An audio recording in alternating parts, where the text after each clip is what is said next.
xibaar yu wér te wóor ca tàng ba abonnez-vous pour ngeen di mën di jot suñuy vidéo.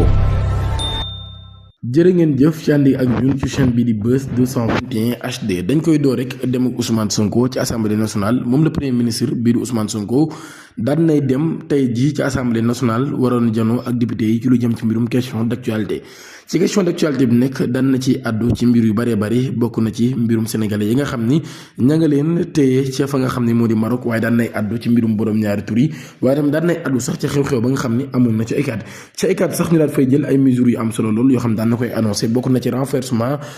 de la sécurité ci li nga xam ne moo di campus bu waaye tamit taxawal fa ab commissariat ak délocalisation partielle ou totale de l'ICAD ci loolu yi ba tey nag ci mbirum borom ñaari tur yi ñu daal ci taxawal ab projet de loi ci lu jëm ci mbirum criminalisation boobee daal di koy jëlee ci 1 à 5 ans yóbbu ko ba 10 ans de prison ferme ak ab amende boo xam ne nag daal dinañ ko teg képp koo xam ni dañ laa jàpp ci mbirum borom ñaari tur yooyee ba tey sax la ne li nga xam ni daan na ci amaat muy 2 ba juróomi at ci képp koo xam ni dañ laa jàpp ci boppam ngay financé koo xam ni borom ñaari tur yi la wala ngay def sax seen promotion ci loolu itam ba tey nag daal muy xam ne amul benn sursis boo xam nag bu possible la wala ab juge mënul suspendre benn yoon peine boo xam ne dañ ko teg kuñ jàpp ci boobu le mbir waaye acte contre nature bi tamit dinañ ko définir bu baax a baax ngir mu leer ci li nga xam ne moo di loi bi sanction yi nga xam ne tamit dañ koy teg képp koo xam ni da nga giñ nit mbirum borom ñaari tur yi te amoo ci lenn loo xam ni daan nay leer ci mbir boobee Ousmane Sonko daal ci jël kon ay dogal yu am solo lool ba tey ci loolu yi moom sax daan nay ñëw ci mbirum secret médical yi nga xam ne nag daal dañ koy daal di fësal jamono ji ci réewum Sénégal mi ngi tontu ci interpellation yi nga xam ne nag daal dañ ko def ci ay question d'actualité ci assemblée nationale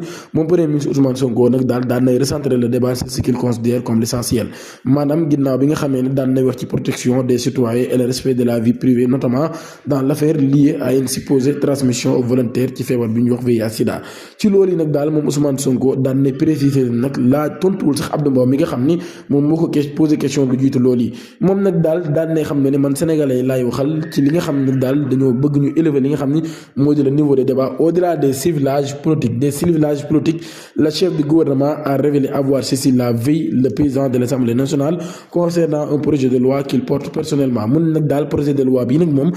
mooy premier projet bi nga xam ni moom moo ko porté moom ci jëmmi boppam te nee na nag mi ngi koy assumer bu baax a baax sur la question de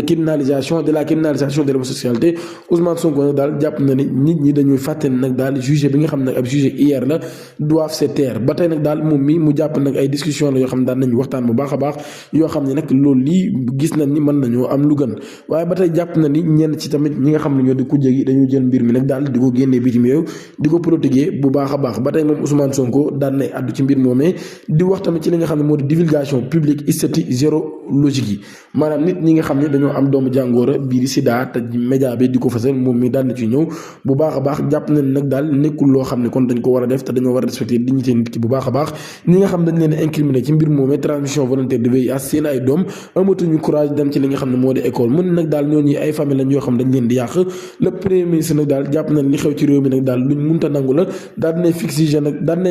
fustiger nag les excès constatés dans la rue dans un certain espace public daal di woote nag daal ci li nga xam moo di retenue ak respecter du droit loolu yi kon daal di xamle ba tey ci fule bi Ousmane Sonko ci boobu daal nay adressé ab pic à Mame Matar Gueye Jamra waaye ba tey nag tuddul turam mun nag daal am na ay nit yoo xam ni jàpp nañ ni dañ leen a fal wala sax nag daal ñoom rek ñoo mën a wax yoo war a wax ci yooyu lay mbir ci mbirum borom góor jigéen ak yooyu dañuy dem sax ba dañ ciy sori lool waaye nag daal kenn autorisé wu leen ñuy publier ay turi jàmbur di wax nag daal ñii ay borom ñaari tur yi leen nag yu ni mel daal di fàttali nag daal session de telles questions révèle du domaine régalien daal di fàttali tamit nag ba tey daal autorité yi ci boppam nag daal ñoom loolu mooy seen liggéey ngir nag daal di xam leen sax moom moo demandé ci ministre de l'intérieur bi ci boppam mu daal di retirer sécurité wu nag daal koo xam ni ab activiste la buñ jox sécurité ngir ci boobu la mbir loolu nag daal mu ci àddu kon di tontu Mame Matar Gueye Jamra mi nga xam ni boole woon nañ ko ay nit fan yi ngir ñu assurer li nga xam ni moo di sa sécurité moom Ousmane ci boppam moo sàkk ñu dindi loolu yi te loolu yi lu jiitu loolu Abdou Mbow ci boppam daan nay laaj Ousmane Sonko ci promesse yi nga xam ni daan na koy amaloon ngir criminaliser mbirum borom ñaari tur yi séance des questions d'actualité à l'Assemblée nationale a été marquée par une interpellation directe du député Abdou Mbow ci endroit premier ministre Ousmane Sonko ci question bu sensible bi nga xam ni mooy mbirum borom ñaari tur yi wala sax ñu daal koy criminaliser bi mu jëlee kàddu moom Abdou Mbow daan nay évoquer ab polémique boo xam nag daal loolu yi dafa demoon ci débat bi nga xam ne nag moo jëm ci opinion publique bi rawatina ci ab supposée transmission du VIH impliquant des personnes présentées comme homosexuelles bu ñu sukkandikoo ci moom nag daal neen situation boobee nag daal dafay remettre au centre des discussions ab engagement boo xam ne nag daal Ousmane Sonko ci boobu daf koo jëloon avant muy nekk ci pouvoir bi moom député bi nag daal nay fàttali que ni décembre 2022 actuel chef de gouvernement bi ci boppam dafa déclaré woon ni la loi criminalisant l'homosexualité dina bokk ci yi nga xam ni moom lay njëkk a voté bis boo xamee nag daal dinañ koy fal daal di souligner que nag daal la projet de loi bi ñu adopté le 18 février dernier par le gouvernement neen nag daal amul benn réanimation boo xam daan na koy def ci délit bi sans aller jusqu'à la criminalisation annoncée loolu kon la Abdou Mbow daal di xam ne ci écart boobee nag daal moom Abdou Mbow ci boppam jàpp ne ab écart bu significatif la daal dinay sommer le premier ministre ngir mu daal di expliquer nag daal sénégalais yi lan moo tax li mu waxoon def ko loolu la Abdou Mbow kon di leerlu ci ginnaaw bi kon ci la premier ministre Ousmane Sonko daal di tontoo moom premier ministre nag daal daan nañ ñëw kon ci li nga xam ni moo di suñu diggante ak Maroc ak supporters sénégalais yañ fa téye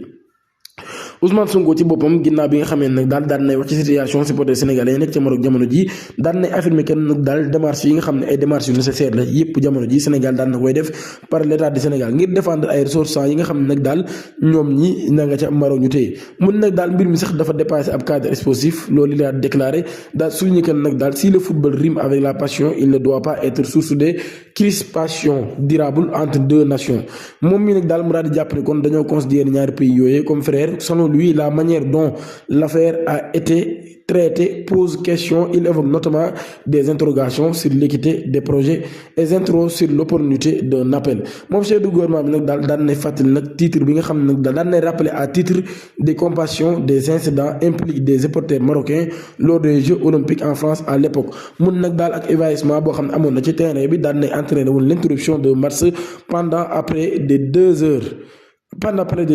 avant une reprise à huis clos mun nag daal ci loolu yi amul woon benn sanction mu jàpp ne kon nag daal loolu lu comparable à celle infligée au Sénégalais. Ce n'est pas salutaire pour deux pays qui se disent frères. L'amitié se paye par l'amitié loolu Ousmane Sonko daal di xam leen nag daal Sénégal mi ngi def lépp lu mu man ngir daal di jël ay doomi réew mi nga xam ni jamono ji kon ña nga ñu téye ca bitim réew fële nga xam ni moo di France ngir daal di indiwaat fi nga xam ni moo di ca Maroc ngir daal di indiwaat fi nga xam ni kon moo di Sénégal. Ci séance boobee nag daal question d'actualité bi Assemblée nationale la députée Anta Babacar Ngom ci boppam nag daal lekkul ay kàddoom benn yoon ngir tontu ki nga xam ne moo di Ousmane Sonko ginnaaw bi nga xamee ni daan na koy interpeller directement ci loolu nag daal ci réquisitoire vigoureux boobee.